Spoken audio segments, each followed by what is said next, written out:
aujourd'hui, on se retrouve pour la masterclass Grosse Marketing. Moi, je vais juste faire la petite introduction sur le sujet et puis après, je laisserai effectivement prendre la main, enfin Guillaume prendre la main.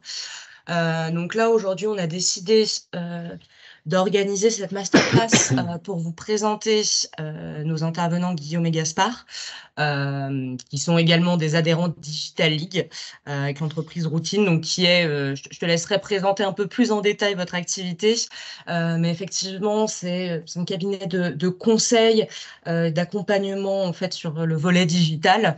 Et là, aujourd'hui, effectivement, nous, on a décidé de partir avec eux, puisqu'ils ont quand même une bonne expertise sur le volet gross marketing et l'accompagnement du développement sales. Donc, l'idée aujourd'hui, c'est de présenter leur expertise, comment ils peuvent vous accompagner et comment, effectivement, on pourra vous accompagner dans le développement de vos compétences lors de la formation qui aura lieu en novembre. De toute façon, là, Guillaume vous présentera un peu plus en détail le contenu de la formation sur les 3 jours. Et puis, on aura l'occasion après d'en discuter ensemble. Ce que je vous propose aussi, si vous avez des questions, ce sera peut-être de couper votre micro pendant que Guillaume prend la parole. Et par la suite, ce qu'on pourra faire, c'est peut-être lever la main et ensuite laisser Guillaume ou moi vous laisser intervenir pour qu'on puisse effectivement avoir quelque chose de plus fluide sur la présentation. Donc voilà. Guillaume, je te laisse prendre le relais. Ouais, ça marche, mais avec plaisir. Merci beaucoup. Alors, c'est toujours un peu particulier les web masterclass en mode anonyme. Donc, moi, je vous incite à basculer vos caméras sur on et avoir un échange à fond sur le sujet. Mais après, c'est vous qui voyez ce que ça peut donner. Mais je pense que ça peut être constructif. En tout cas, merci beaucoup d'être présent. Merci beaucoup. J'ai vu effectivement qu'il y avait quelques inscrits. Enchanté, Mathilde. J'ai essayé de voir un peu les problématiques des uns, des autres aussi. Lionel, enchanté. Et puis Laurent, c'est cool de vous voir en direct. Merci beaucoup. Donc, du coup, effectivement, je crois que il y avait une vingtaine d'inscrits, il y a toujours moins de monde dans les web masterclass, mais en tout cas, j'ai vu qu'il y avait pas mal d'éditeurs de logiciels, il y avait quelques collègues du Gross, quelques collègues de l'automation aussi. Voilà, donc je pense que l'idée, c'est de vous sentir libre d'intervenir si vous avez des questions. Moi, ce que je vais vous présenter aujourd'hui, c'est un peu une méthode, la méthode routine, et puis c'est une manière aussi d'introduire les sessions de formation du coup mises en place avec Digital League. Donc voilà. Ok, alors du coup je vais vous partager l'écran. Est-ce que vous avez des attentes particulières? Est-ce que vous avez des questions déjà en amont de la présentation? Est-ce que vous recherchez quelque chose en particulier sur lequel vous voudriez que je mette l'accent ou n'hésitez pas.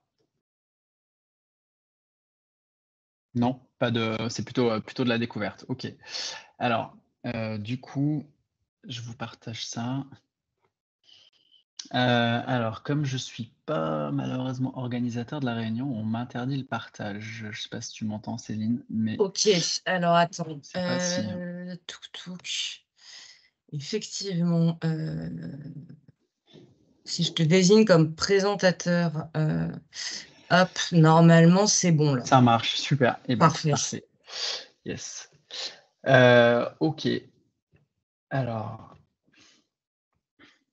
c'est parti. Je vais essayer de faire en sorte que ce soit le plus dynamique possible. Hop. Et puis, une fois de plus, je pense que voilà, c'est des outils qui peuvent être très actionnables dans vos sociétés. Donc, encore une fois, que ce soit alors principalement B2B malgré tout, mais voilà, l'idée c'est de vous présenter un peu la démarche, qui on est, vous donner quelques cas d'usage, cas clients, et puis ensuite vous parler brièvement de la formation en tant que telle.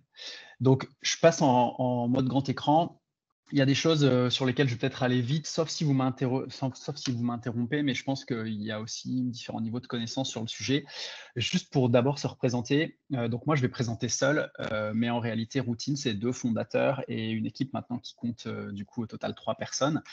On est basé à Lyon. On est membre de Digital League et puis du coup, on a une expérience dont il est important de parler aussi parce que toute l'idée sur ce marché, c'est d'être légitime à parler de ces sujets-là.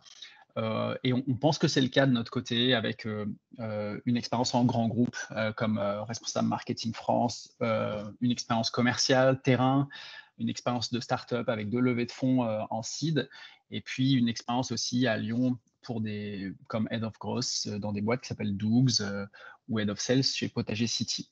Voilà, donc c'est tout bête, mais derrière ça, il y a du management, il y a jusqu'à 40 personnes, il y a du coup de la vieille manière de faire de la vente à la Michelin et de la manière un peu plus digitalisée, comme on va le voir dans un instant. C'est un peu la conjonction des basics et des outils digitaux. Donc, du coup, Routine, c'est effectivement un nom dont on est finalement assez content parce que ça traduit bien les routines commerciales qu'on essaye de mettre en place chez nos partenaires et dont on vous parlera lors de la formation. Ce que ça signifie, c'est qu'on essaye de construire une performance dans la durée et que du coup, cette performance, elle est itérative, elle est apprenante et c'est un peu la définition du growth marketing. Donc c'est de ça dont je vais vous parler aujourd'hui. Nous, de manière générale, on intervient chez nos clients en staffant nos ressources. Donc, du coup, ils ont des problématiques. On les aide à structurer toute l'automatisation des processus commerciaux et on accompagne les équipes marketing, du coup, dans la génération de leads, donc sur le growth marketing. Alors Voilà. Guillaume, je vais te couper juste 2 petites secondes. En Ouais. fait, c'est aussi le problème que j'ai, on voit pas ton écran Ah partagé. mince. Pardon. Hop. Effectivement, il me refuse le partage. Ouais, Ça quand je marche pas clique de ton côté?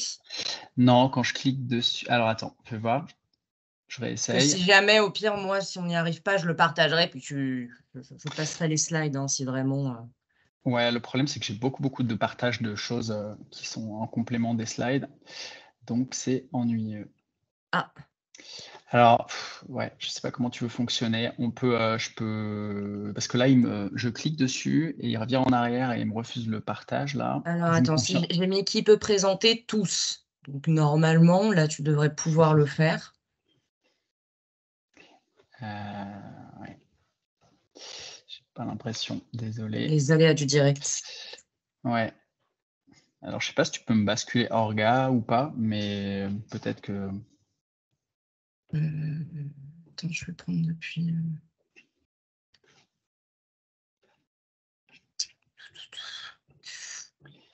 nos petites excuses pour ce petit ouais. contretemps. Hop.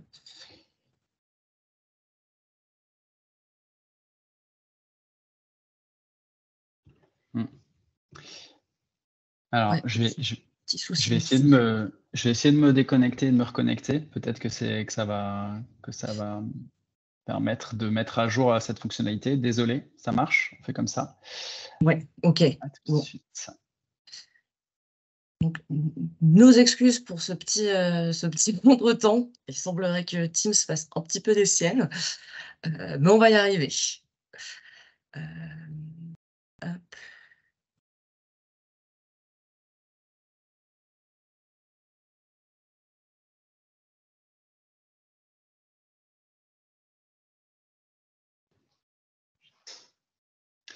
OK, parfait. Déjà là, je te vois, donc c'est Yeah, super. Je pense qu'on est bien parti. et là, on est bon. Merci d'être Mais passé. c'est super. OK. Parfait, on peut reprendre.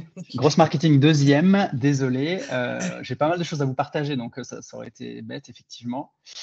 Vous me dites si jamais, le partage s'interrompt.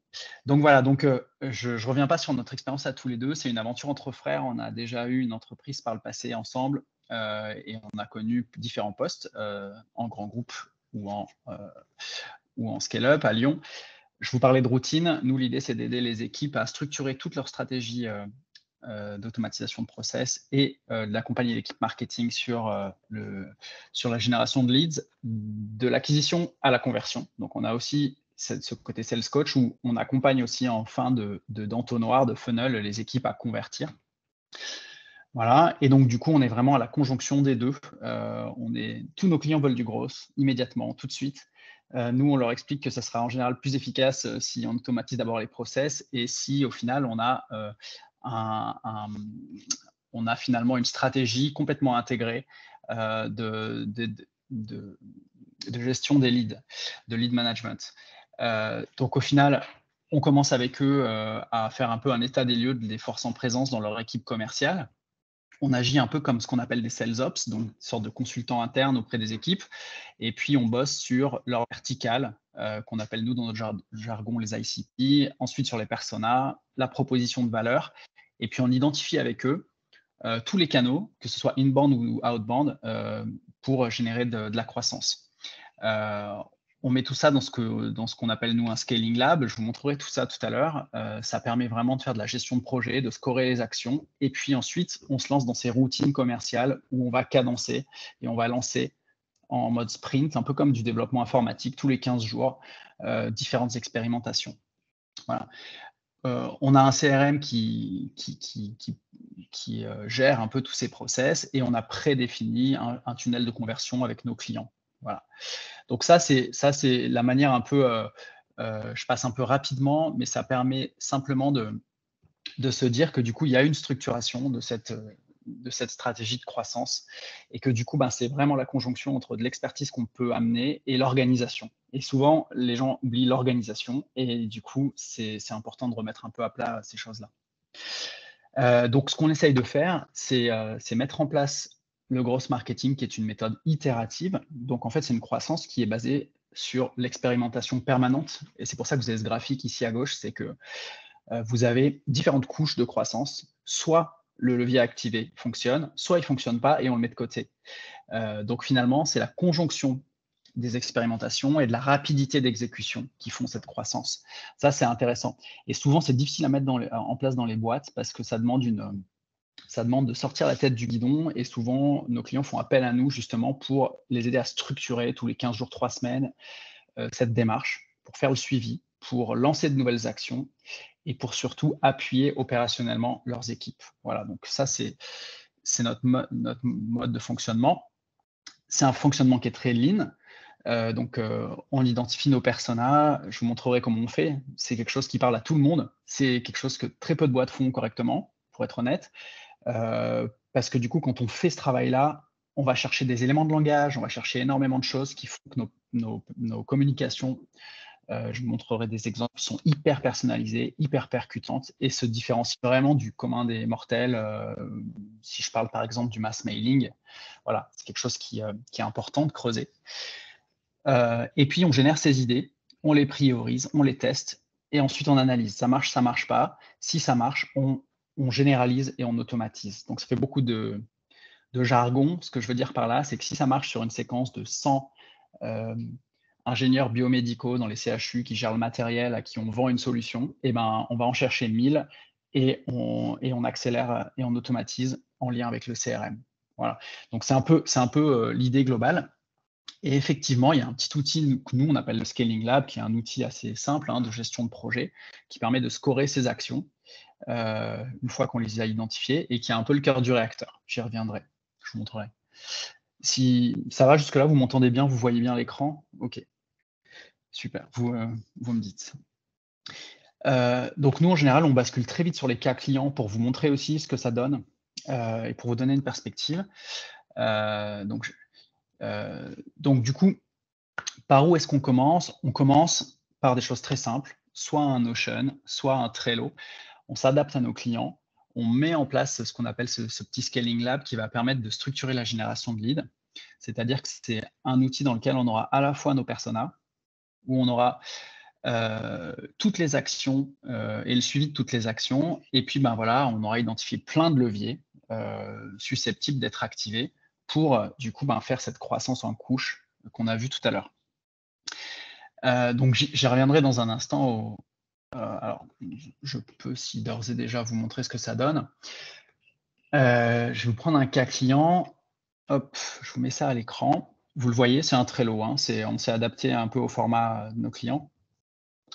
C'est un Trello dans lequel un client qui vendait des devices médicales du côté de Grenoble nous a demandé justement de générer plein d'actions et d'accompagner les équipes dans le déploiement. Donc, la première chose qui est importante de voir, c'est que dans les membres que vous avez en haut, vous avez les équipes sales, vous avez les équipes market et vous avez le top management. Donc, ils sont présents. C'est une démarche globale d'entreprise. C'est un petit rendez-vous tous les 15 jours, 3 semaines, ou pendant 3 quarts d'heure. Le top management montre aussi l'exemple. Donc, il y a une valeur d'exemplarité qui est forte. Donc, du coup, c'est une démarche un peu globale et transverse. Et puis, on se lance avec eux sur la définition des personas. Alors, Trello permet facilement de faire des petites fiches persona, donc c'est très cool. Voilà, on pourra l'utiliser. On a d'autres astuces. Et puis, on va essayer de chercher un peu tout un tas de jargon, tout un tas de choses sur le profil de la personne qui vont nous servir plus tard à faire des contenus de communication les plus personnalisés possibles. Donc, on fait, là, en l'occurrence, c'est quelque chose qui permet de faire, c'est un appareil qui permet aux chirurgiens endocriniens ou plastiques de faire de la reconstruction mammaire après un cancer du sein sans méthode radioactive. Donc, c'est un super produit et nous, on est très heureux de bosser pour eux. Et du coup, on fait ces fiches-là et on sera amené ensuite à se dire, OK, on met en place une action. On va chercher tous les chirurgiens endocriniens aux États-Unis. Ils sont tous là-dessus. Et on met en place une séquence pour du coup aller les convertir. Donc là, on a eu des résultats qui étaient excellents. On n'a pas toujours 30% de taux de réponse, mais en l'occurrence, là, c'était excellent, avec un mail sur 2 qui était ouvert et puis 30% de taux de réponse. Je vous laisse imaginer aussi le prix de ce genre d'outils médicaux. Donc, du coup, ça chiffre assez vite derrière. Voilà, donc ça, ce sont des exemples parmi d'autres de cette démarche qu'on anime toutes les 2 semaines chez tous nos clients. L'idée de la masterclass, c'est aussi, en prévision du cours là, en novembre, de vous amener à mettre en place ces éléments-là et à vous donner aussi de l'information sur les leviers que vous pouvez déployer vous-même. Je vais vous montrer un autre cas client. Je vais rester sur l'outbound. Alors, là, on est sur une autre boîte qui fait de la sécurité routière, donc qui est capable de collecter un nombre incroyable de données pour voir un peu l'état des routes et pour envoyer de la donnée aux organismes chargés de gérer les infrastructures. Grosso modo, la première étape, c'est tout bête, hein, c'est d'essayer, je vais zoomer un peu, c'est d'essayer de trouver des annuaires. Si on n'a pas cette info sur LinkedIn, il faut la chercher en ligne. Donc, on va la chercher. On se rend compte qu'on a ici tous les contacts à dispo.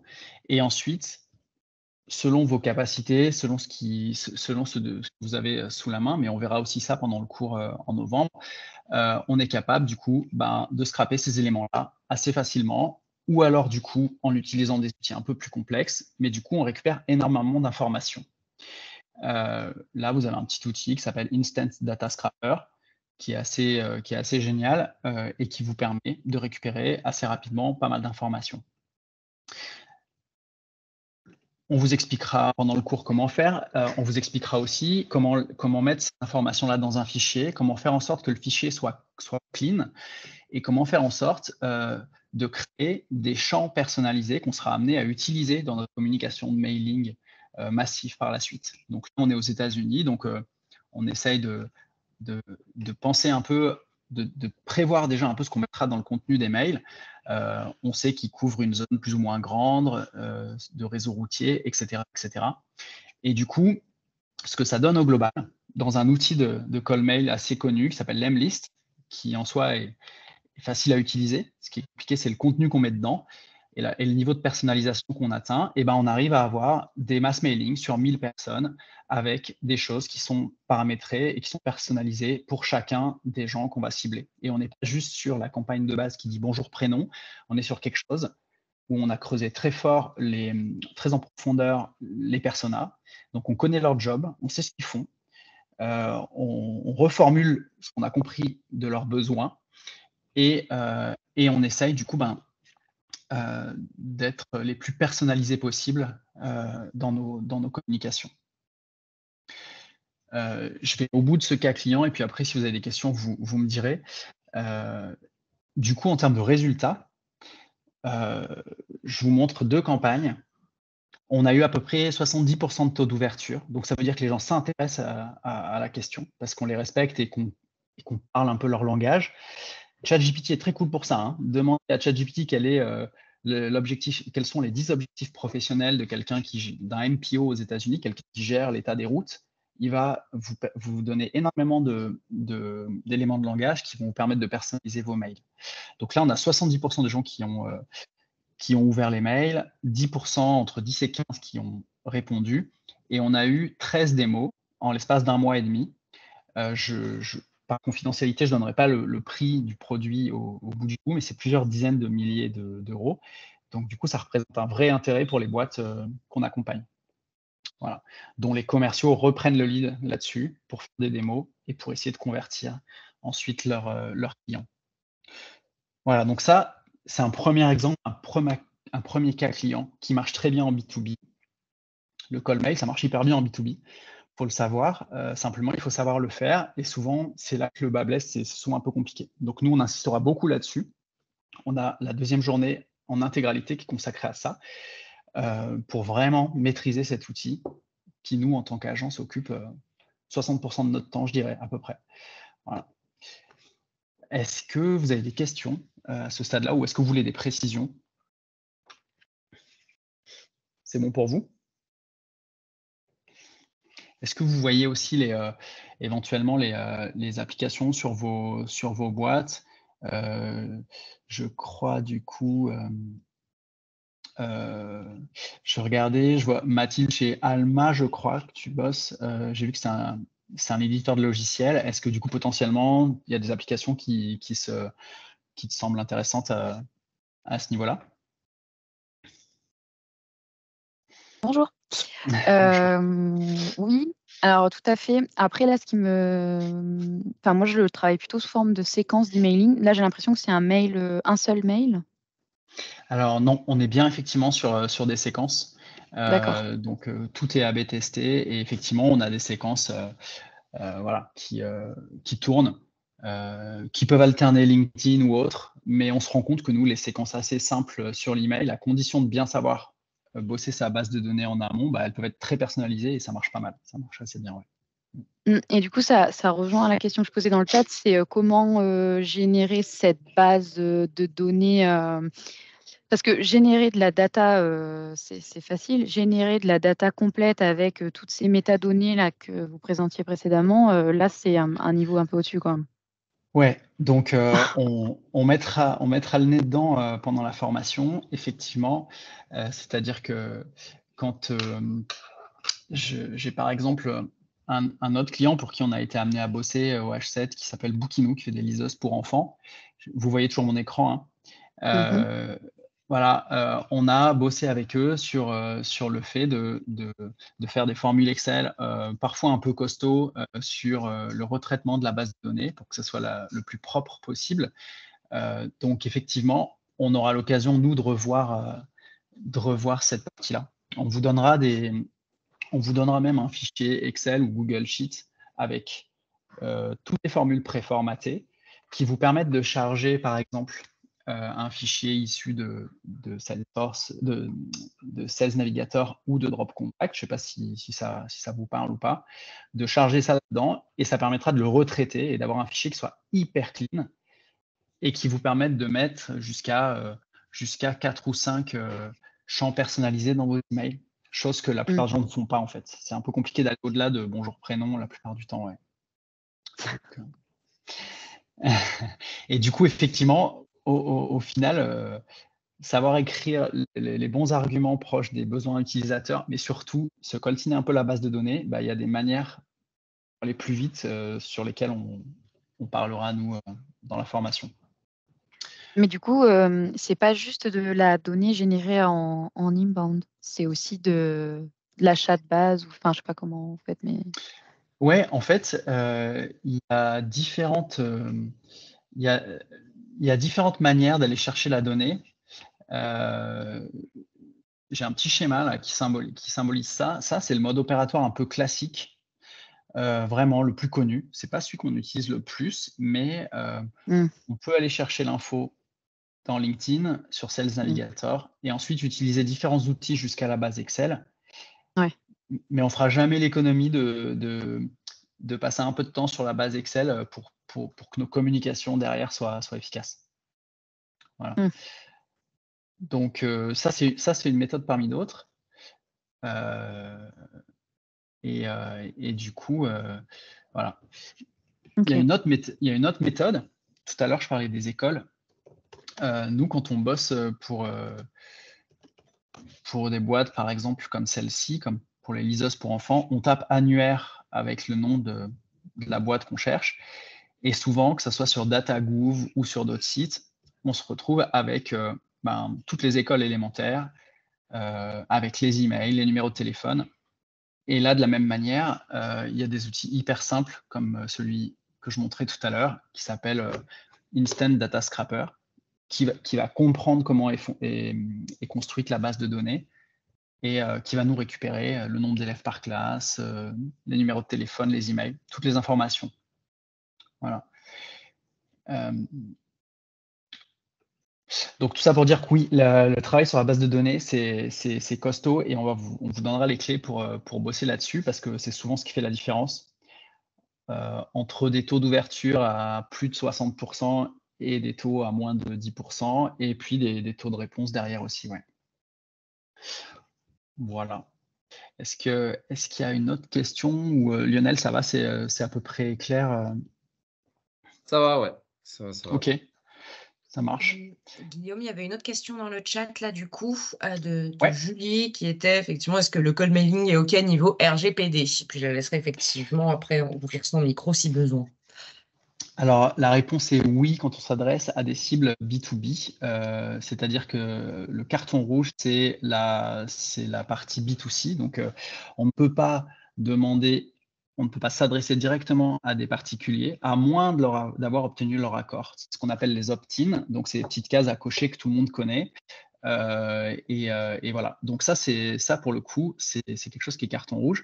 On peut absolument pas faire ça. Concernant les contacts B2B, si l'information est disponible en ligne, elle peut être utilisée, et y compris dans la partie call mailing. Voilà. Mais effectivement, il faut faire gaffe à ça. Dès que vous avez des adresses pro, soi-disant, qui terminent en Gmail, etc., ça, c'est pas possible. Il faut forcément que ce soit des adresses nom de domaine de la société, .fr ou .com. Voilà, donc du coup, si je reviens à cette... alors merci du coup Céline, je vois pas le chat en live, mais c'est parfait. Si je reviens à la présentation, cette campagne qu'on a lancée aux États-Unis, ensuite, bon, il y a plein de méthodes. On ne pourra pas tout voir, mais y compris des méthodes avec de l'IA pour identifier ceux qui sont d'accord, ceux qui ne le sont pas, et puis ceux qui donnent de l'information sur leur métier, des différentes choses, etc. Là, en l'occurrence, je voulais juste signaler sur ce cas-là qu'on avait énormément d'insights clients, énormément d'informations clients. On apprenait encore plus à les connaître parce que du coup, ils nous expliquaient comment ils travaillaient au quotidien. Ça nous permettait aussi de collecter ces informations-là pour améliorer nos offres. Donc du coup, ce n'est pas juste avoir un lead, c'est vraiment réfléchir à faire évoluer nos personas vers une meilleure compréhension pour avoir plus d'impact de campagne en campagne. Du coup, ça renvoie au côté itératif dont je parlais tout à l'heure. C'est vraiment par étapes qu'on fonctionne. Voilà. Bon, ça, c'est un schéma qui montre qu'une séquence de call mail, c'est qu'une étape et que la plupart du temps, les clients ont des cycles de décision qui sont plus ou moins longs. Donc, il y en a qui vont répondre et puis il y en a qui vont avoir besoin de beaucoup plus de temps, d'informations, et du coup, qui seront inscrits dans des séquences beaucoup plus longues. Alors, il ne s'agit pas de harceler les gens, mais la meilleure manière d'y aller de manière constructive, c'est de respecter leur métier, de leur montrer qu'on comprend leurs problématiques et de leur apporter de la valeur. Voilà, c'est ce qui vous différencie de tous les spammers sur un outil qui reste hyper efficace quand on l'utilise correctement. Voilà. Donc ça, c'est un premier cas. Je vous ai montré rapidement tout à l'heure un autre cas d'usage sur la question des bases de données. En 2 jours, on a constitué une base de données qui permet à cette boîte de bosser toute l'année. C'est-à-dire qu'ils ont besoin de solliciter les écoles en continu, etc. On est capable de leur dire, voilà, si ta stratégie, c'est d'aller chercher des écoles de plus de 120 élèves sur telle académie, est-ce que tu veux aller chercher du public, du privé, dans les dom-toms, etc. La particularité Et là aussi, on vous montrera comment faire. Mais la particularité de ces TCD, c'est que quand vous les avez constitués à partir de votre base de données propre, si vous choisissez de communiquer auprès des classes de 120 à 200 élèves de Grenoble, vous double-cliquez dessus et du coup, ça vous génère la base propre uniquement pour aller chercher ces 500 personnes à Grenoble. Et vous pouvez charger ça dans votre outil. Si vous avez les bons messages, ensuite, lancez votre campagne. Une fois que la campagne a fini de tourner, on revient ici et on choisit un autre segment. Voilà, la Guyane, sur les écoles de plus de 200 élèves, j'en sais rien. Voilà, donc cette partie base de données, c'est ce qu'on disait tout à l'heure, elle est costaud, mais ça vaut le coup de monter en compétence là-dessus parce que ça fait vraiment la différence. Voilà, donc on donnera les clés. Il y a un autre cas d'usage sur lequel je voulais revenir. Tout à l'heure, je vous parlais de la boîte dans le MedTech du côté de Lyon-Grenoble. Là, nous, et ça sera le 3e jour de la formation, on met beaucoup de choses en place qui sont des leviers qui sont très connus, mais qui doivent être déployés proprement, que ce soit des landing pages, que ce soit des exit pop-up, que ce soit des recherches sur les mots-clés, concurrents, etc., pour des stratégies de SEO. Donc, tout ça, ça rentre dans cette logique d'expérimentation permanente où on teste et on voit si les leviers fonctionnent. Et là, on est plus sur des leviers in-band.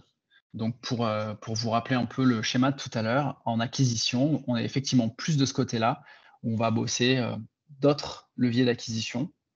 Et tout ce qui est effectivement pop-up ou autre, bah ça, c'est du passif. C'est-à-dire que ça mérite d'être mis en place une bonne fois pour toutes. Et on a régulièrement du lead entrant de manière assez...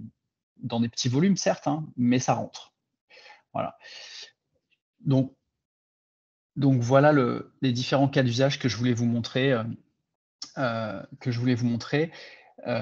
Chez les clients, nous, en général, on met en place aussi du dashboarding, donc la capacité de suivre à chaque étape, et on essaye de décortiquer un peu les différentes étapes qui peuvent amener à la conversion des clients. Est-ce qu'il faut une web masterclass? Est-ce qu'il faut une démo personnalisée, etc., etc. Comment est-ce que bosse l'équipe sales avec l'équipe marketing? Qui est en charge de quelle étape, etc. Donc ça, c'est un peu le sujet d'ouverture, entre guillemets. On en parlera un peu pendant la formation, mais l'idée, c'est d'arriver à ça, c'est d'arriver à une structuration de la stratégie de gestion de lead, en fait, voilà, pour que ça soit sérieux, que ce ne soit pas des coups d'épée dans l'eau, que ce soit quelque chose de sérieux et de structuré. Voilà. Alors, je reviens, bon, j'ai mis quelques références clients, je reviens sur la formation, du coup. On a la chance d'avoir été choisi par Digital League pour animer les 9, 10 et 17 novembre. Tu as vu, j'en fais des caisses, mais en vrai, on est ravis. Une formation qui s'appelle du coup Structurer la génération de leads pour atteindre une croissance rapide et durable grâce au growth marketing. Et donc, à travers cette démo que je vous ai fait là, l'idée, c'était d'illustrer un peu ces 3 jours. Il y en a un où on met en place un scaling lab, comme on l'a vu tout à l'heure. Donc, on revient sur le gross marketing, sur les personas, sur ces choses-là. Comment est-ce qu'on génère avec des prompts des personas, parce que maintenant, on peut le faire comme ça, donc autant y aller avec un peu d'IA. Comment est-ce qu'on met en place son scaling lab? Quels sont nos objectifs? Le 2e jour est dédié à l'outbound marketing. C'est vraiment une corde à votre arc qui mérite d'être creusée, parce que les outils de call mail, comme les MList ou autres, tout le monde sait s'inscrire, il n'y a pas de souci. Tout le monde sait construire des séquences. Ce qui est compliqué, c'est vraiment d'aller dans l'ultra-personnalisation, dans la constitution de bases de données, etc. Donc, c'est ça, nous, on essaye de vous aider à maîtriser. Et puis, le 3e jour, on a Gaspard qui intervient sur toute la partie inbound. Donc, il y a des choses qui sont des basiques sur le SEO, le SEA, les landing pages, mais il y a aussi des choses assez à la carte en fonction de vos propres problématiques. Donc, du coup, avec pas mal de cas pratiques. Et l'idée, c'est que vous repartiez avec soit des compétences, soit des comptes rendus, des synthèses qui vous permettent d'être opérationnel. Voilà. Juste avant les questions, je terminerai en disant qu'en fait, nous, notre marque de fabrique, c'est de faire du conseil opérationnel. On est contributeur auprès de nos clients sur la mise en place opérationnelle. Et donc, du coup, on essaye de faire en sorte que nos formations aillent dans le même sens, que ce ne soit pas de l'incantation. On ne va pas vous parler des définitions, ça, on s'en fout. On préfère vous dire, voilà, comme, avec des cas d'usage, vous montrer ce qu'on peut mettre en place et essayer de faire de vous des geeks Excel, si ce n'est pas déjà le cas, pour essayer de gérer quelques bases de données. Voilà. Et merci beaucoup. Je ne sais pas si...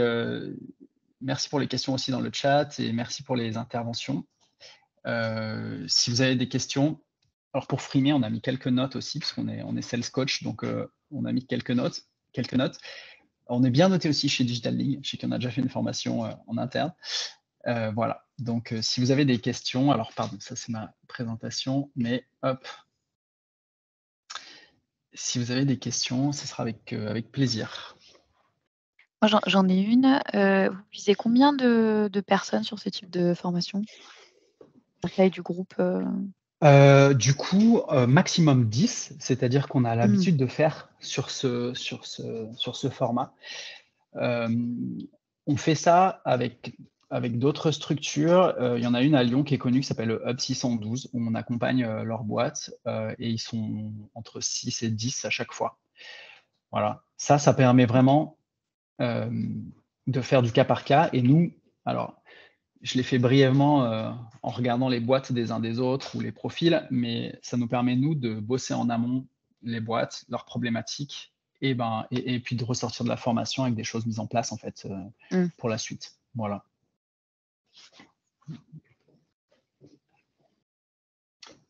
Merci Guillaume. Voilà. Est-ce que vous avez d'autres questions? Est-ce qu'il y a d'autres questions? Que ce soit par rapport effectivement à la présentation, on va dire un peu plus générale, que ce soit par rapport à la formation? Après, les modalités, on les retrouve sur le site Digital League, non? Tout à fait. Ouais. Et Lionel? J'avais juste une question sur les outils qui étaient sur le jour 2, c'est ça? Ouais. Juste savoir jusqu'où on va. Moi, j'ai plus un profil, on va dire, plus commerce que market. Donc, cette maîtrise des outils, c'est un peu ça, en fait, le sujet. Je voulais savoir justement si on restait en surface, si on approfondissait, s'il fallait au minimum maîtriser un peu, ou voilà, sur ces aspects outils, l'emlist et autres. Non, c'est une bonne question. Il y a plusieurs outils. Nous, on change un peu en fonction des outils qu'on identifie comme étant les plus simples et les plus efficaces. Donc là, celui sur le marché qui est le plus simple et le plus efficace, c'est l'emlist. Ça ne veut pas dire qu'il ne nécessite pas des paramétrages. Voilà, tout ce qui est délivrabilité, par exemple, c'est-à-dire le fait qu'un mail atteigne bien la boîte de destinataire. Ça, il y a des signatures électroniques à faire. On ne vous demande pas de le faire, on le fait à votre place. En tout cas, tout le reste, c'est un outil qui est assez simple d'utilisation. Donc, nous, on vous fait une démo là-dessus, on met en place des séquences et du coup, on vous montre vraiment de A à Z comment ça marche. Notre valeur ajoutée, elle est aussi sur le contenu et sur l'ultra personnalisation des messages. Et là, pour le coup, on aime bien aussi les gens qui ont des expériences sales un peu, entre guillemets, plus classiques. Moi, c'était mon cas.